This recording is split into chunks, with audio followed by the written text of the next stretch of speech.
Can Ukraine spark a new Cold War? Reasons why a axis of evil could form if NATO expands. Despite the historical benefits of a buffer zone between East and West, military analyst Sean Bell argues that NATO expansion is laying the groundwork for a new Cold War.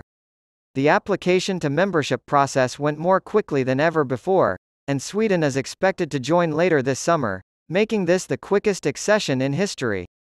Is the growth of NATO something to celebrate, despite all the fanfare at NATO headquarters in Brussels? In the aftermath of World War II, 12 countries formed the defensive alliance known as NATO, and a large buffer zone separated them from the Soviet Union. The fall of the Soviet Union in 1991, however, gave rise to a number of new nations, many of which looked to NATO for protection. NATO's frontier extended directly onto Russia's border after Estonia, Latvia, and Lithuania joined in 2004, increasing Russia's concerns about NATO's expansion and longer-term ambition. Belarus and Ukraine are the two largest former Soviet Union states on Russia's western border, and Putin's concerns about Ukraine's leaning toward the EU for trade agreements and exploring security options with NATO grew as Ukraine did so. Putin reasoned that he could prevent the expansion of NATO, protect Crimea and the strategically significant port of Sevastopol by invading Ukraine. After being invaded by the Soviet Union in 1939, Finland agreed to remain neutral at the end of World War II in order to serve as a buffer zone between the Eastern and Western blocs. More than 80% of Finns support joining NATO after Putin's invasion of Ukraine revealed the dangers of neutrality. Putin's actions, intended to halt NATO expansion, had the opposite result. Finland's membership in NATO not only increases its own security but also strengthens the alliance's overall military might. However, stability is the foundation of global peace and security, and disruptions to the status quo frequently lead to unintended consequences.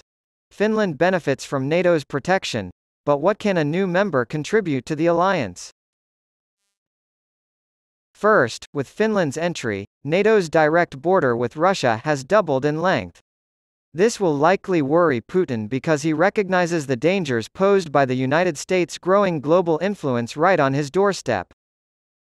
Furthermore, despite NATO's defensive nature, its expansion will be increasingly seen as creating an uneven world order and threatening individual nations that follow a very different model to democracy, such as autocratic capitalist regimes.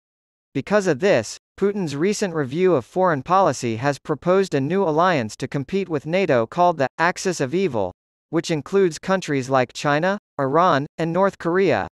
If this comes to fruition, it could lead to a world split between two opposing global alliances with radically different worldviews, or tectonic plates. A catastrophic international war would be inevitable. While the expansion of NATO might not have much of an immediate effect on the conflict in Ukraine, though it could be a factor in any peace negotiations, it could hasten Putin's efforts to formally control Belarus and keep that buffer between him and NATO. Regardless, Russia is outmatched by NATO's combined military and economic power by several orders of magnitude. It will not want to fight with this enlarged alliance. Putin and other world leaders will need to find a new equilibrium and stability after the Ukraine conflict ends, or else the non-aligned nations will form their own, defensive, alliance. Putin's invasion of Ukraine likely hastened Finland's decision to join NATO. In spite of the historical benefits of a buffer zone between East and West, NATO expansion is laying the groundwork for a new Cold War. The expansion of NATO will have far-reaching effects on global peace and security, and not all of them will be positive, if it is not guided by great statesmanship and vision.